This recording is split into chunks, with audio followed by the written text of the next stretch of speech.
Okay, hello and welcome to the 40th episode of Quizzing with the Members. We've reached 40 episodes. Congratulations to all of us, everyone who has been working for this and everyone who's been participating on this. Thank you so much for all our lovely, lovely members who are now coming even to the themed quizzes that we are doing. So very excited for that series as well, where we do short quizzes on different topics. A lot of you also ask how to be a part of this. There are two things you need to do. First is sign up on the membership, and there must be a link somewhere in the description, I guess. And also we put out forms on the YouTube community, and we tell you that this is the theme or this is what the quiz is all about. Then you sign up, and then we pick our members randomly. That's how you become part of this. Let me call the four contestants for this one. I think there is one debutant. There are two people who are coming back. And of course, as always, the defending champion is here. Let me call the four contestants. The first one is Chaitanya. Hey, Kevi. Hi, Chaitanya. So nice to see you back. Hey. Did you? I don't know if you're saying. Oh, I can't. no. Okay, maybe. I'm wearing my Grand Canyon t-shirt. So. Grand Canyon. Nice. Traveler Chaitanya, did you discuss with your in your house about termite hills in Zimbabwe? No, in Zimbabwe. Yeah. Right? No, Yeah, Harare. Yeah, the thermite building. Yep. Okay, cool. On that note, our next contestant is a debutant management consultant living in Dubai for the past 8 years. She loves exploring new places, grew up in Hyderabad, went to Delhi University, went to IIM Lucknow. Give it up for Nalini. Hi, KV. Hi, everyone. Hi, Nalini. Welcome to Quizzing with the Members. Yes, so excited to have you here. Where in Delhi University did you go to? Hansraj. Hansraj. Through and through North Campus girl. Yes. Amazing. Okay. On that note, our third contestant is Naman. Naman Agrawal. Naman has been here earlier. Welcome. Hi, Naman. Hi. You were in one of the earlier Quizzing with the Members episodes. Yeah, I think it was 6th or 7th. 6th or 7th. Okay. It's been a while. Okay. Cool. And on that note, our last contestant, defending champion, Pollock. Hello, Kevin. Hi, Pollock. Hi, Pollock. How does it feel to be introduced as defending champion and all? Huh? Oh, feels nice. Maybe it has lasted as long as it could. Yes. And I'm here for my goodbye episode, maybe. Let's see. Okay, let's begin. All of you know how this works. So we'll straight away start the quiz. The order will be the order in which you were called. Chaitanya, Nalini, Naman, Pollock. Second half, it will be Pollock, Naman, Nalini, Chaitanya. Okay, Chaitanya, starting with you. Why is another famous ballet by Pyotr Ilyich Tchaikovsky based on E.T.A. Hoffman's story, The Why and the Mouse King? And the story's cover is given on the slide. The ballet tells the story of a young girl named Clara who is given a why doll that comes to life and takes her on a magical journey. All I want from you is why. And the why is in the image as well, right, Kevi? Or that's just the image of the. In some sense, yeah, the doll is actually the doll that comes to life. Yeah, I know. I have no idea. I'm just gonna guess the Nutcracker. What a great guess! It is Nutcracker. Nicely done, Chaitanya. 10 points there to you. It is Nutcracker. Well done. And I have a feeling Nalini also knew this.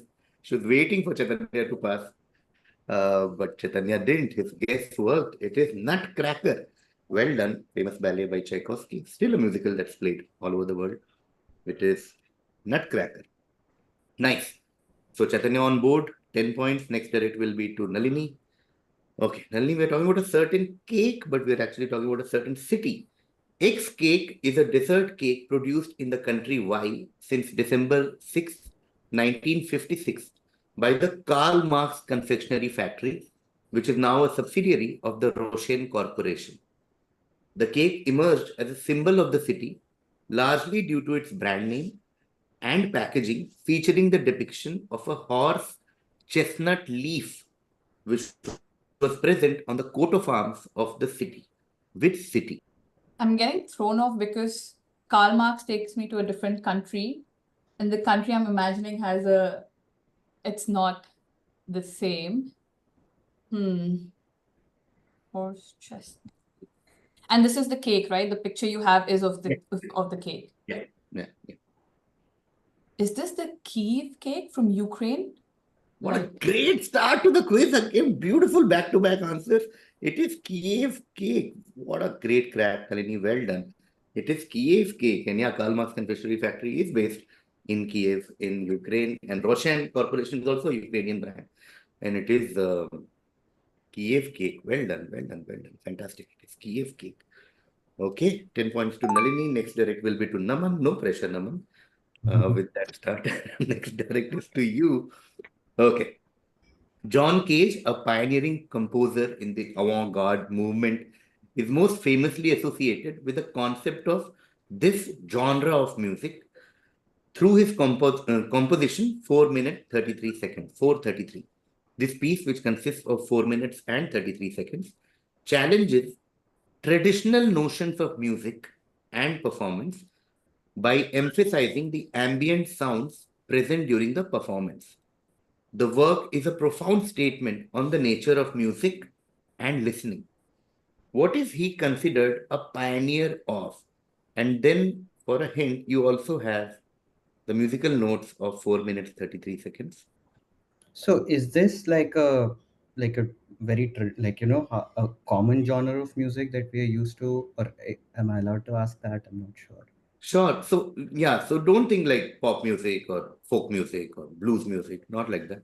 KV, before anyone guesses, Yes. would you be able to tell the timeline of this person? Sure, John Cage is a 20th century personality, second half of 20th century.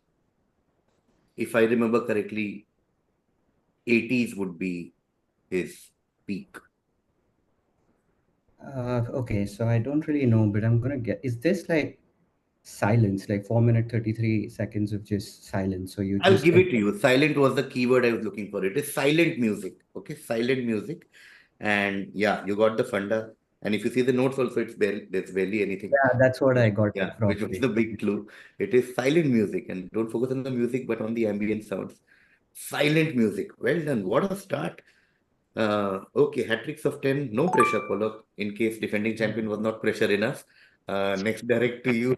Next question. RUR is a 1920 science fiction play by the Czech writer Karel Capek. He later took a different approach to the same theme in his 1936 novel, War with the Newts, in which non-humans become a servant class in human society.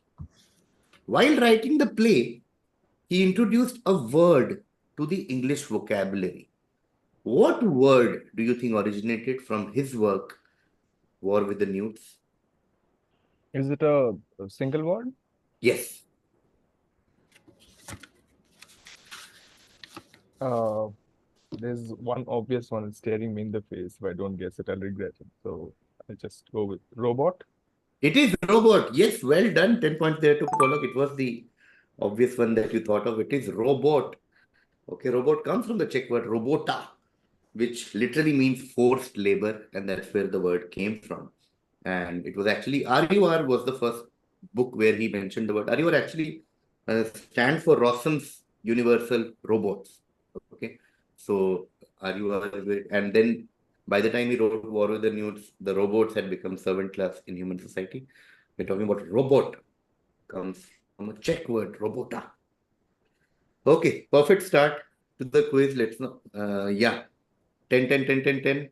Next direct is to Chaitanya. Slightly complicated question, but eventually a very simple answer. Talking about a certain movie, so your answer will be a movie. The Fighting Temeraire is a famous painting that you see on the right of your screen.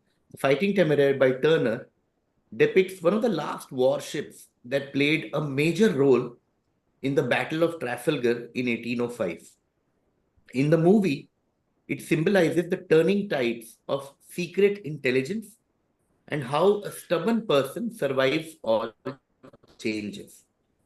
This Trafalgar ship came back again in the movie at the end.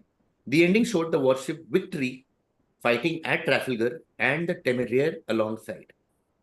In its youthful heyday, rejuvenated, reborn, back in the thick of the action, literally right behind British Victory. As artist Judith I. Bridgeland points out the exact same thing on her excellent blog. Which movie? And on the left is a screenshot from the movie. Okay. Hey, KV, so is this like a spy genre? Is that can't get That can't you'll say. have to figure. Okay, Yeah. got it. Yeah, but again, if as always, if all four of you want me to clarify this, I'll give you the clarification. Or if anyone wants to block, yes, Nalini feels like blocking. Yeah, we'll take one round with that. Sorry. Yeah, no No, problem. no, No that's problem. fine. Completely fair. No, is it like the Bond supremacy? Not bond supremacy going to Nalini. So this better be right because I blocked the thing. Is this Skyfall? It is Skyfall, beautifully done. I was so scared that somebody will say just James Bond or a James Bond film, and then there'll be a weird point split in place. But thank you for getting the exact Bond film. We're talking about Skyfall. The left is the moment when James Bond meets Raul Silva, played by Javier Bardem. So Daniel Craig meets Javier Bardem. And now everything fits. It shows stubborn person survives all change, which is a symbol of James Bond and secret intelligence, UK, and etc. etc. And the painting keeps coming in the film. Okay. Skyfall, 11 points there to Nalini, which means the next step will be to Naman. Naman, again, I'm talking about a certain movie. Many claimed it was a cursed or haunted production, with some involved in the film meeting unfortunate fates. Apparently, some staff at the cinema where film had its opening night met with tragedy. An usher at the theater fell under a subway train and lost his arm, while the mother of a cashier passed away. During the making of the movie, it has been reported that a whopping 9 people died. A huge fire also shut down production for more than a month, and star Elaine Burstyn severely injured her back. I'm not a convert to the occult, but after all I've seen on this film, I definitely believe in demonic possession. Director of the film, who died aged 87 in August 2023, told horror magazine Castle of Frankenstein in 1974. Which film are we talking about? Feel like it's a horror movie. Um, is it kosher to ask the genre just to confirm? Again, if all of you want, I can clarify the genre in case it's not clear with cursed and Yeah, haunted. yeah, yeah. Okay. Is it The Exorcist? It is The Exorcist. Yes, 10 point there to Naman. It is The Exorcist. Came out in 1973 and hence 1974 hint was also a clincher in some sense. The Exorcist. Of course, now everything fits. One of the most iconic horror films of all time. And the clue was a big, big hint that I definitely believe in demonic possession, which is the whole point of The Exorcist. Yeah, Fantastic. I tried to remember the director. I couldn't remember the director for the Yeah, life of me. That's yeah, why. yeah, yeah. But there are enough like timelines and yeah, everything. Cool, cool, cool. 10 points there to Naman, which means the next direct will be to Pollock. Okay, Pollock, Alfred Hitchcock has been credited with bringing the handbag into the limelight. In 1954, Hitchcock allowed the costume designer Edith Head to purchase Hermes accessories for the film To Catch a Thief, starring X. According to Head, X fell in love with the bag. In 1956, she became Princess of Monaco and was photographed using the handbag to shield her growing belly from the paparazzi during her first pregnancy, and thus the bag became popular as X bag. Just give me X. Princess of Monaco was a Hollywood personality, if I'm not wrong. I just can't Mhm. for the love of God recall name. Can't recall. I'll just go with Audrey Hepburn. Not Audrey Hepburn. Going to Chaitanya. Is it Birkenstock? Not Birkenstock. Going to Nalini. Is this Grace Kelly and the Kelly from Yes, Hermes? yes, yes, yes. 12 points there to Nalini. And shout out for Nalini for patiently waiting. Well, the moment the question came, it was clear Nalini knew this. And This then two passes. this bag is top of my list of bags I love but cannot afford. Yes. So yeah. We're talking about Grace Kelly, the Kelly bag, and this is that iconic photograph of Grace Kelly. Fantastic, fantastic. And I The bag is iconic. think, I think she even gave them feedback on how, she travels on planes and everything spills out of her bag. And she got this bag designed to be sturdy, hard bottom, etc. So yeah. Fantastic, fantastic. 12 point there to Nalini. And yeah, I think we had used some portion of this funda back in, I think, Mela edition or some edition of KVizzing. I have some memory of that. So yeah, I love this funda. Grace Kelly back, Hermes. Next direct will be to Naman, back to Naman. Naman, now an 80 question, the 3-word phrase. This 3-word phrase is thought to have originated in the United States in the late 1800s. The objects concerned were a popular toy for children at the time, and they were often used as a symbol of value or worth. To dash them was therefore to dash something of great importance. There are a few different theories about why the idiom came to mean go crazy. One theory is that it is related to the old belief that madness was caused by a loss of fluids in the brain. Another theory from the early 1800s is that there was a popular belief that people who were mentally ill had small glass objects in their heads. These objects were thought to be the cause of the person's madness. What phrase do you think we are talking about? Is it still a popular toy or was it an old thing? It is, again, popular among some kids for sure. But again, popular is such an ambiguous word. Yeah. You really can't. But yeah, you can find kids who play with this even today.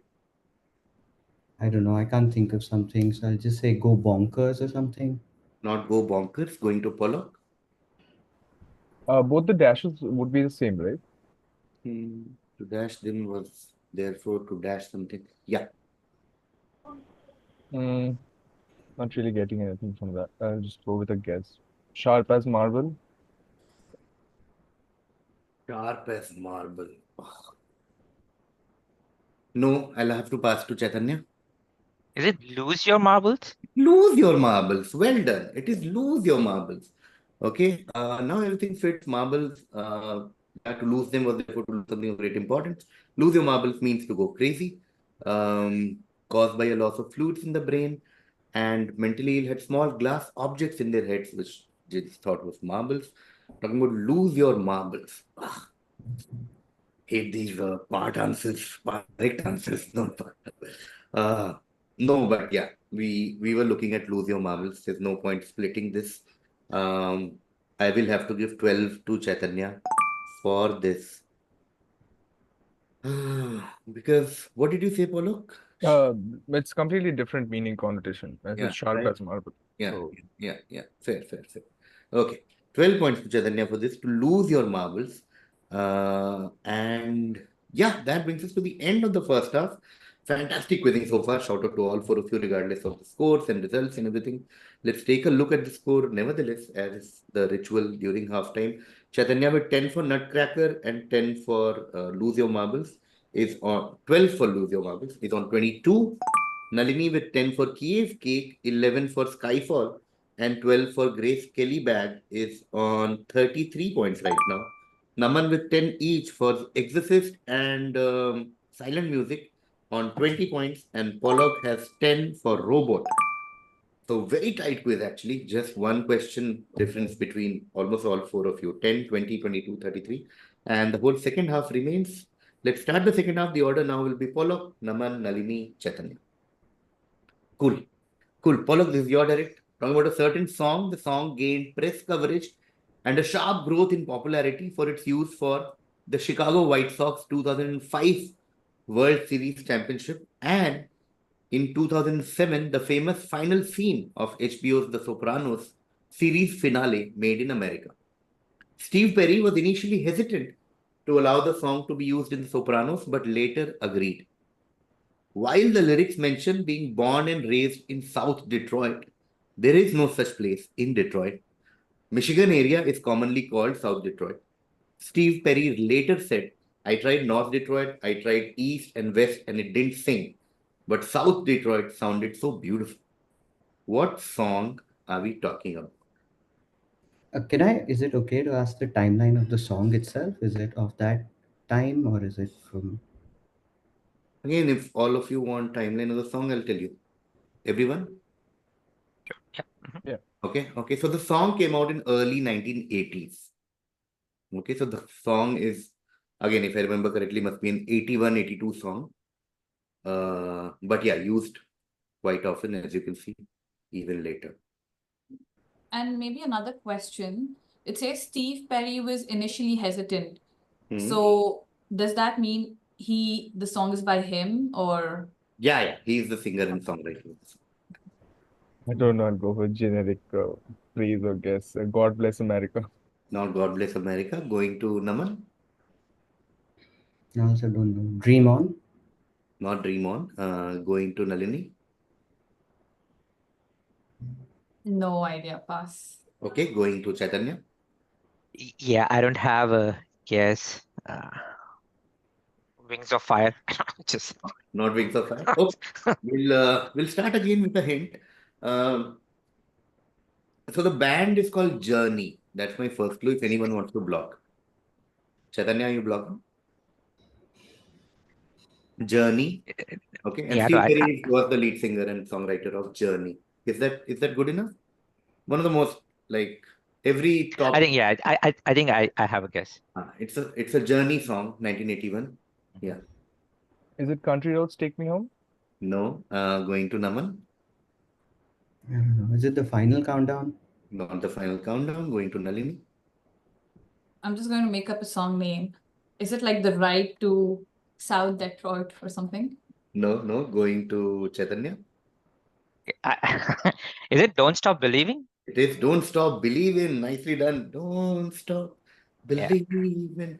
5, 6, 7, 8 to Chaitanya. It is Don't Stop Believing. Journey song. Maybe one of their most popular songs, one of the most iconic songs. You'll keep hearing this. And the opening verse says, born and raised in South Detroit. And everyone was like, there is no South Detroit. And Steve Just a small town girl. That's how it starts, right? Yeah. Just a small town girl living in a lonely world.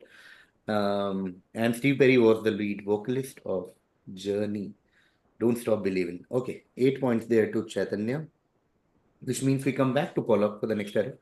Okay, again, another 80 question. It is generally believed that the term originated with the Spanish administration of Charles V, King of Spain and Holy Roman Emperor, in the early 16th century, who started to use this in an effort to modernize the administration that was running his vast empire.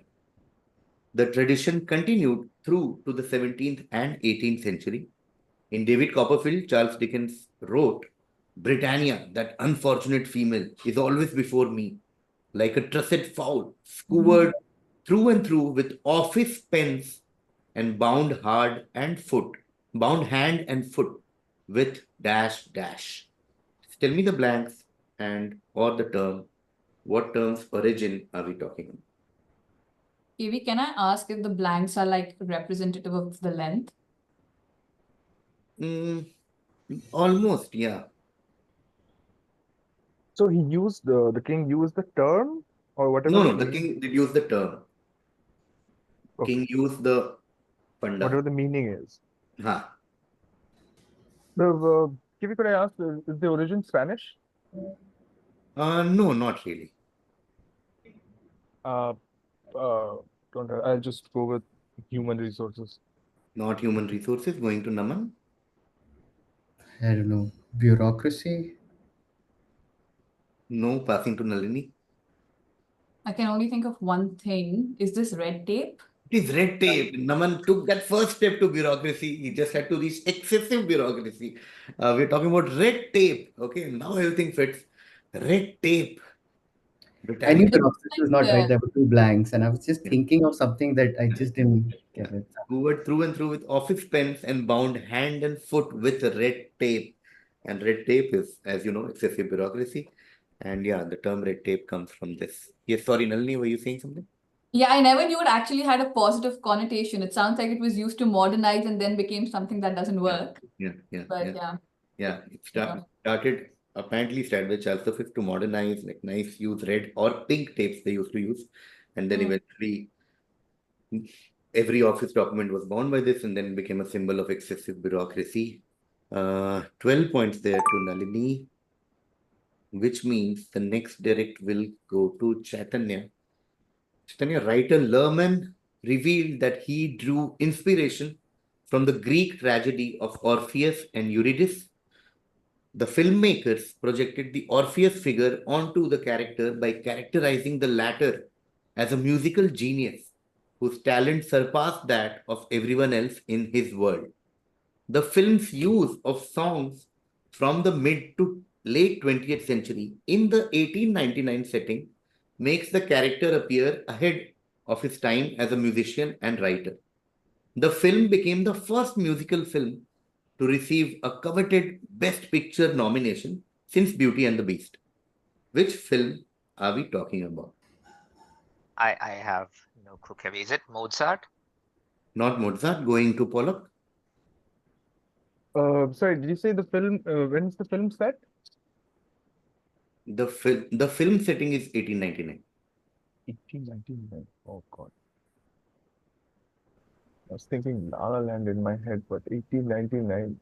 I think there were cars in La La Land, so can't be that. Yeah, a quick question. Is this Lerman, Baz Lerman? Now Chaitanya has guessed Pollock. Won't be Oh. right to clarify. Sorry. But in KV's response, you get the hint.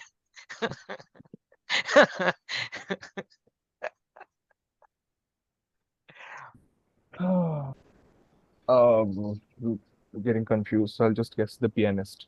Not The Pianist, going to Naman.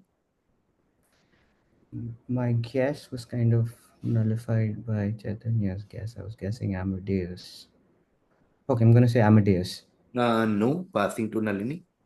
Is this Les Miserables? Not Les Miserables. Okay, we'll start again with Chaitanya. So let me first clarify the Lerman thing. Yes, it is Baz Luhrmann, directed by him, written by him. This is okay. And now at any point, anyone can block him. Just raise your hand and say block. Don't give further hint. So I'll start with hints in bullet points. First is, of course, writer-director Baz Luhrmann. Second hint is this is a 2001 film. Okay, Can that's you? I'll block. okay, done. 2001 film. So I'm just repeating the hints, not adding anything. Baz Luhrmann, 2001 film, and then look at all the previous hints and give me a move. Trying to think of what movies were nominated for in 2001. Yeah, I don't have anything, KV. I'm just gonna say Master and Commander. Yes. No, passing to Pollock. No, don't have a good guess. I'll just say Charles based on Ray Charles. No, passing to Naman. Yeah, I'm gonna pass. I don't have a good guess. Okay, passing to Nalini. Is this Moulin Rouge? It is Moulin Rouge. It is Moulin Rouge. 8 points there to Nalini. It is, of course, a musical that's still played all over Broadway, West End, everywhere else in the world. We're talking about Moulin Rouge. Used songs from mid to late 20th century, 1899 setting. The protagonist lands in Paris in 1899, 1900. First musical film since Beauty and the Beast. Beauty and the Beast was nominated in 91, so movie had to be after 91, which is Moulin Rouge, 2001 film by Baz Luhrmann. Fantastic. 8 points there to Nalini. Just for extra fun quizzing, only because Chaitanya brought this, so anybody can guess. Can you tell me which movie won the Best Picture when Moulin Rouge was nominated? Anyone? 2001. Is it either Gladiator or Beautiful Mind? Nicely done. Was It is a beautiful Yeah. mind. Yeah. It is beautiful mind. Well done. LOTR Fellowship was also the same year, but yeah, But beautiful. we all know Lagan deserved to win. Same year. But this yeah. was not the international one, right? This is the Hollywood one. पता है चैतन्य यार. No. No Man's Land won the best. Yeah. Moulin Rouge was not competing against Lagan, but yeah, Lagan had a better soundtrack than Moulin Yeah. Rouge. I remember then, I think there was like one day I purely just for like good, like I had kept a fast just for them to win. But obviously it didn't work out. Yes. Okay. Another follow-up question, just for fun, again, because I'm Oscar nerd type person. Although Moulin Rouge lost, the next year a musical won Best Picture. Can you tell me which musical won? Chicago? Nice, Chaitanya. Well done. Woo! Chicago. Fantastic. Okay, cool. Back to the quiz now. Nalini got 8 on Moulin Rouge. Next, direct to Chaitanya. I think the first ever poker question in quizzing. This Canadian poker prodigy, known by his moniker Kid Poker, has made significant waves in the world of professional poker. Having won multiple World Series of Poker WSOP bracelets and World Poker Tour WPT titles, he is also recognized for his strategic prowess and consistent tournament success. He was honored as the best poker player of the decade by the Global Poker Index in 2014, and he holds the distinction of being the only poker player to twice receive the WSOP Player of the Year award. Inducted into the Poker Hall of Fame in 2014, he continues to be a formidable presence both online and in high-stakes live games. Who is this prominent figure in the poker world? Would we? I mean, sorry, go on, Chaitanya. Go ahead, Nalini. Yeah. Would we know him outside of the poker world for any reason? I don't think so. Mm. I'm kind of like blanking out on his name, but he's like the guy who has like most like YouTube clips wherein like he'll just guess the other person's cards. Oh man, this is tough. Oh, is this Daniel Negreanu? It is. Yes. It is him. Fantastic. 10 points to Chaitanya. Well done. Where did that come from suddenly? Chaitanya. Fantastic, man. Well done. Well done. It's Daniel Negreanu. If you guys get a chance, just watch his YouTube videos, like where he'll just guess the other person's cards, and it's insane. Like it's like he's literally reading the cards. It's just too good. Yeah, he has many tutorials actually online. Yeah. He actually is a pretty good teacher. Wow. Naman, you also knew this or what? Yeah. I was hoping it came to me. Wow. Okay. I just remembered there is a American like champion Phil Hellmuth, and there are like videos of him just trolling that guy. It's hilarious. Okay. Yes, Nalini, you were saying something? He seems to have the perfect poker face as well. I had no idea about this person, I'll be very honest. Because I have no idea about the world of poker. I've never played it, never watched it, nothing. But Sushant from my team was like, we need to have a poker question. There's never poker. I'll make one poker question. And I was like, man, if nobody gets this, I don't even know what hint to give for this. I have no idea. Yeah. But man, two of you knew him, which is great. Okay, cool. It was just one of those things, right, KV? Like, I mean, I knew his face. Like, it's just like you blank out on the name. I was just like, all right, let me take a time to just kind of like think of who he has trolled, and then the name came. So. Fantastic. 10 points there to Chaitanya for Daniel Negreanu. Next direct will be to Pollock. Okay. Another song question written after the accidental death of his 4-year-old son Connor. This poignant song reflects the writer's grief and mourning. The song's heartfelt lyrics and emotional depth offer a personal and touching tribute to his lost child. It also appeared on the 1991 Rush film soundtrack. According to Jennings, his co-writer, he wrote the lyrics for the first verse and asked him to write the rest. Jennings urged him to write the entire song due to the personal subject matter, but eventually agreed. He said it was a song so personal and so sad that it is unique in my experience of writing songs. Which song performed first time on MTV Unplugged in 1992 are we talking about? Can I just ask something? Sorry, is accidental death literally death by accident or something else? Yeah. It is death. It is accidental. Oh, not my day. I'll pass. Okay. Going to Naman. I don't know. One song based on accident comes to mind. I cannot remember the name of the song though. Where, oh, where could my baby be? The Lord took her away from me. It's not even maybe it's not even the right sound. The Last Kiss, something Not like the that. last. Not the last kiss. Going to Nalini.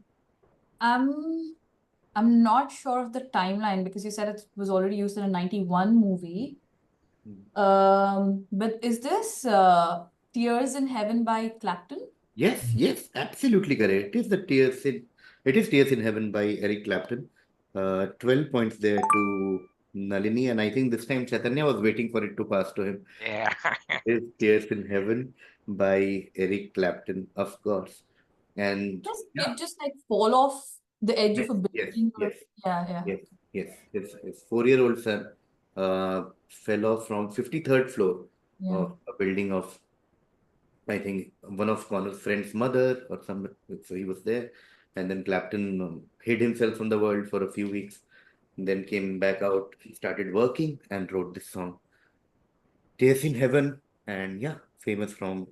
Of course, he wrote it for Rush, then performed for the first time in MTV Unplugged, and I saw him perform this last year. Oh, Crazy, wow. Nice. very lucky. Last year I saw Clapton doing "Tears in Heaven" in front of our eyes. Okay. Nalini gets 12 for this. Next direct will be to Chaitanya. In 1955, psychologist Richard Christie set out to study the thought processes and actions of those who manipulated others, such as political ideologues and religious extremists. He found that there was much literature on those who followed organizations and movements, but very little on those who led them. As Christie was developing a psychometric model for interpersonal manipulation, he was reminded of his encounter with X's writings as an undergraduate and wanted to use them in his research. In the 1960s, Christie and his colleagues would then develop a test using a selection of statements, including truncated and edited sentences, that were similar to certain phrases found in X's works, such as the dash and the discourses on Livy as test items, making the construct Xism after him. Who is X? KV, question. So X is in like the same contemporary time frame as Christie, right? Again, all of you want, nobody wants to block. I'll give you timelines of X. Okay, I'll block. I don't know, but I'll block. Yeah, fair. Yeah. Is it like Freudism? Not Freud, going to Pollock. X's writings as an undergraduate. So the person's writings would have to be included in academia. That person has to be really famous. A weird guess, but is this Marxism? Not Marx, going to Naman. Yeah, I'm sorry. I might have just blocked wrongly, but just from manipulating others, I don't know. Machiavelli? Yes, perfect. It is The Prince, which we hid. The Prince. Machiavelli, yeah, manipulating others. That was a big clue. And Machiavellism became a thing. It's still a thing. And Machiavelli, manipulating others to lead people, and yeah, unethical means to gain advantage. We're talking Machiavelli. And like Pollock said, he encountered Machiavelli's writing as a grad, like as a college student. Yeah, this is why I blocked. I thought it was not clear that it is way old. Like it Yeah, sounds. it is way old. Yeah. Machiavelli is correct, of course, Italian. 12 points there to Naman for Machiavelli. Okay, cool. Next direct will be to Nalini. The application, which you see on your screen, CrickPay, revealed itself as founded in 2022 with a single mission to provide a world-class online fantasy cricket experience to cricket enthusiasts out there. It is the most steadfast app any cricket fanatic can rely on. Published by Third Unicorn Private Limited. All I want from you is, who is the owner of this company? Who is the person behind CrickPay? Are you okay? I think I answered that question. I saw the rupee symbol there, so I know the geography. I'm not sure, but is this Ashneer Grover? Yes, it is Ashneer Grover. What a day you guys are having. All your guesses are on point. It is Ashneer Grover. Fantastic stuff. Again, it is Ashneer Grover who launched a fantasy cricket thing called CrickPay. This is not the cricket question I wanted. Sorry. Exactly the only cricket question I wanted. Oh man. Okay. Next direct will be Chaitanya. Chaitanya, I'm talking about a certain image. The popularity of the image led CNN to describe Sammy Griner, the boy depicted in the photo, as likely the internet's most famous baby. In addition to popular use on social media, the image has been licensed for commercial use and was used by the White House to promote immigration reform. In mid 2015, the Griner family used it to promote a GoFundMe campaign for money to pay for the father's, like the kid's father's, kidney transplant. How do we know it better? You can just tell me the funda of what image are we talking about? This immigration reform thing is completely throwing me off.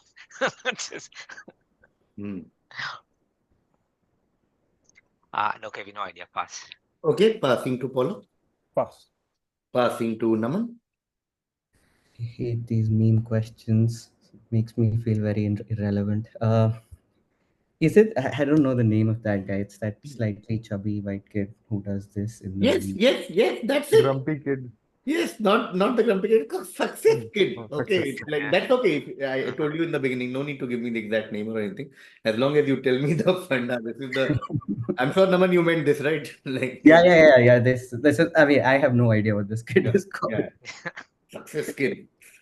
But yeah, you were right. The kid, the white kid with this big fistful of sand and determined and facial expression, as they say. Oh, this is the first time I've noticed it. There is sand in his face. Yeah.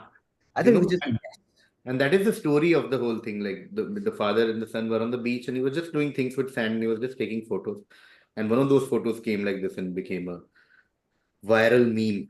Okay, cool. Yeah, like how do you connect this to immigration reform? That's really so basically the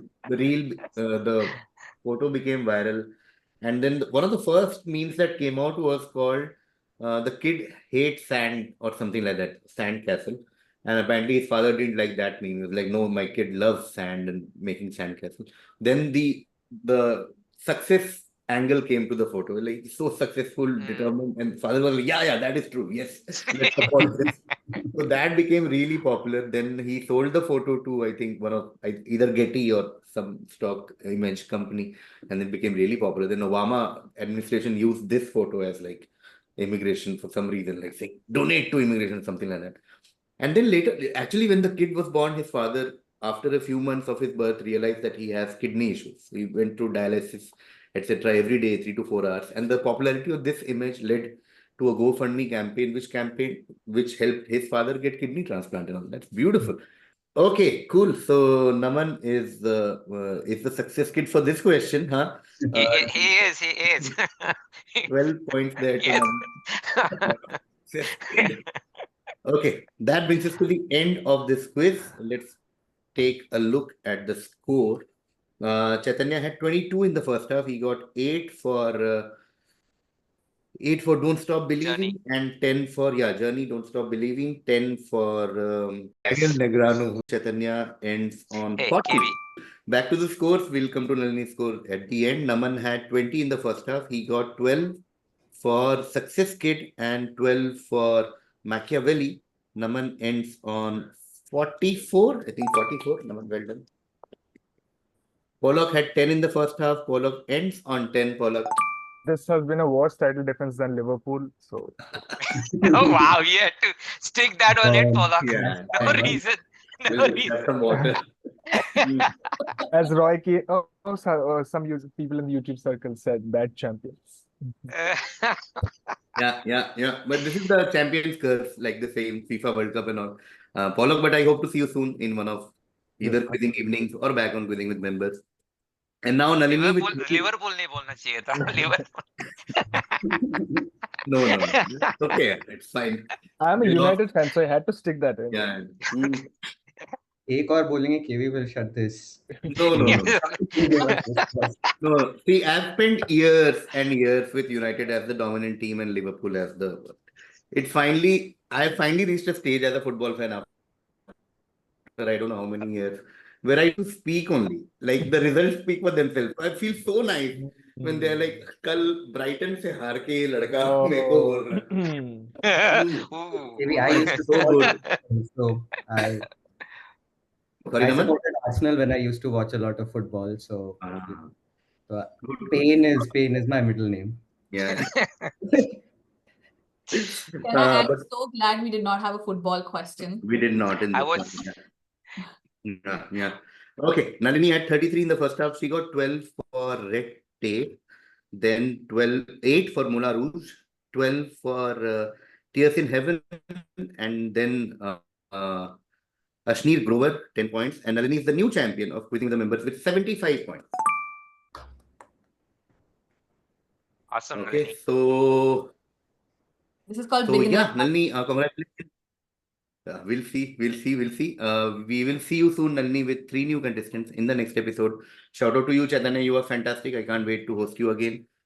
And Naman, of course, long time no see, but let's make it more frequent in all the things we are doing.